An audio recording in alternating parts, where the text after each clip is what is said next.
तो आम जनता को जंग के मैदान में निकल आना चाहिए।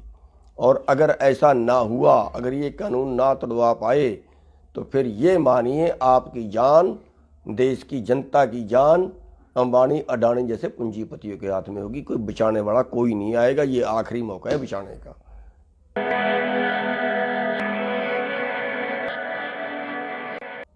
जो आंदोलन चल रहा है इसमें सरकार अभी तक अपनी जगह से नहीं हिली है। 8 दौर की बातचीत हो चुकी है और 8 बार सरकार ने हर बार गोल गोल बात करके घुमा दिया है। जो एमएसपी का कानून है उस पे सरकार देश को गुमराह कर रही है कि हम एमएसपी दे रहे हैं, लेकिन हम 2 बार सवाल कर चुके हैं। एक बार माननीय अमित शाह जी से और एक बार जो इनकी पूरी टीम 3 मंत्रियों की टीम आती है उससे, और दोनों बार में उन्होंने जो एमएसपी है उस पे ये कहा है कि हम इस पे खरीद नहीं सकते, और टेलीविज़न पे आके खबरों में आके वो बोलते हैं कि हम एमएसपी दे रहे हैं, एमएसपी नहीं तोड़ रहे हैं। अब समझने वाली बात है, एमएसपी देना और चीज़ है, एमएसपी पे खरीदना और चीज़ है। एमएसपी मक्के का तय किया 1850 रुपये, लेकिन खरीदा 1 क्विंटल नहीं। तो एमएसपी तय तो किया लेकिन खरीदा नहीं, तो वो खरीद नहीं रहे। और उसकी वजह से आज जो देश के किसान हैं, एमएसपी जो न्यूनतम जिसको बोलते हैं, कम से कम जिसको बोलते हैं, आज उस कम से कम भाव से भी 3 से 4 लाख करोड़ रुपए के बीच, करीब करीब 4 लाख करोड़ रुपए, उससे भी कम मिल रहा है किसानों को। यानी अगर हमें न्यूनतम भाव भी मिले तो भी किसानों को पर साल करीब 4 लाख करोड़, यानी पिछले 15 साल में का जो आंकड़ा सामने आया है, पिछले 15 साल में करीब 45 लाख करोड़ रुपए का किसानों को नुकसान हुआ। बड़ा मैटर, उस पर सरकार टस से मस नहीं हो रही है। दूसरा जो अभी कानून बनाए हैं, इससे पूरा कृषि व्यापारी ये भूल जाएं, ये कह रहे हैं किसानों का फायदा होगा, लेकिन ये किसान के लिए बनाए ही नहीं गए। ये बनाए गए हैं कृषि व्यापार के लिए, और किसान व्यापार नहीं करता, व्यापार व्यापारी करता है, व्यापार कंपनियां करती हैं। बड़े समझने की बात है। इसके ये उत्पादन बढ़ाने के लिए या उसके किसी और काम के लिए या उसको किसानों को अमीर बनाने के लिए कानून नहीं बनाए गए, ये कृषि व्यापार के लिए बनाए गए। और इससे सरकार पूरी तरह से बीच से बाहर हो रही है। जैसे फैक्ट्री कोई चीज़ बनाती है, फैक्ट्री उसको कहीं बेचे कहीं ना बेचे, उसकी मर्जी है, सरकार बीच में नहीं है। इसी तरह से किसान जो पैदा करे उसको कहीं बेचे कहीं ना बेचे, ये उसकी मर्जी है।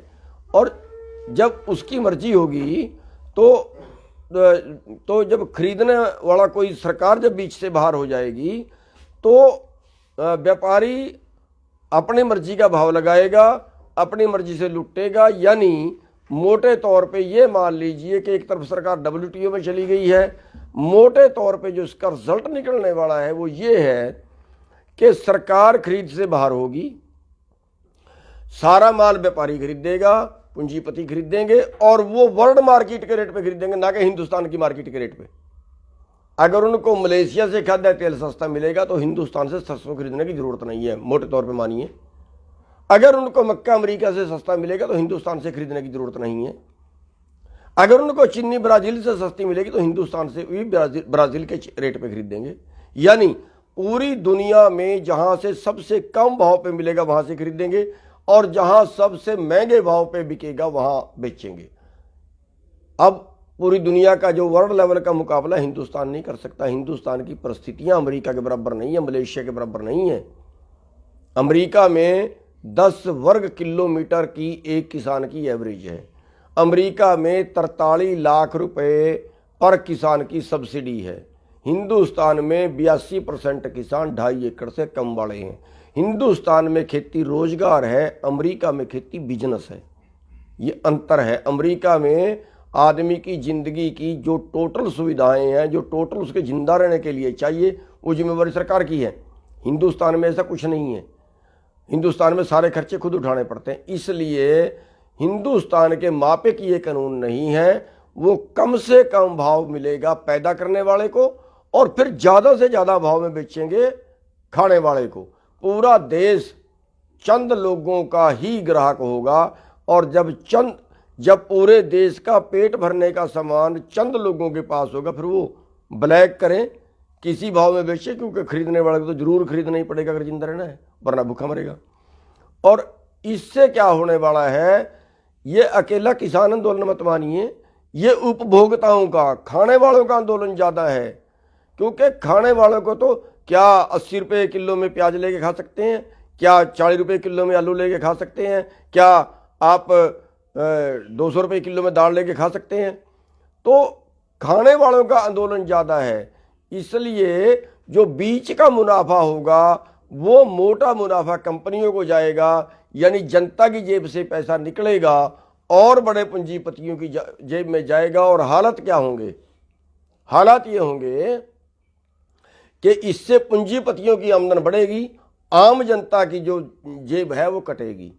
और आज जहां एक आदमी की आमदन 90 करोड़ प्रति घंटा है, और अभी उसी की और बढ़ाने के कानून बना दिए, और दूसरे आदमी की हमारे देश में 9 रुपये प्रति घंटा नहीं है। अगर 9 रुपये प्रति घंटा तो भी उसका पेट चल जाए।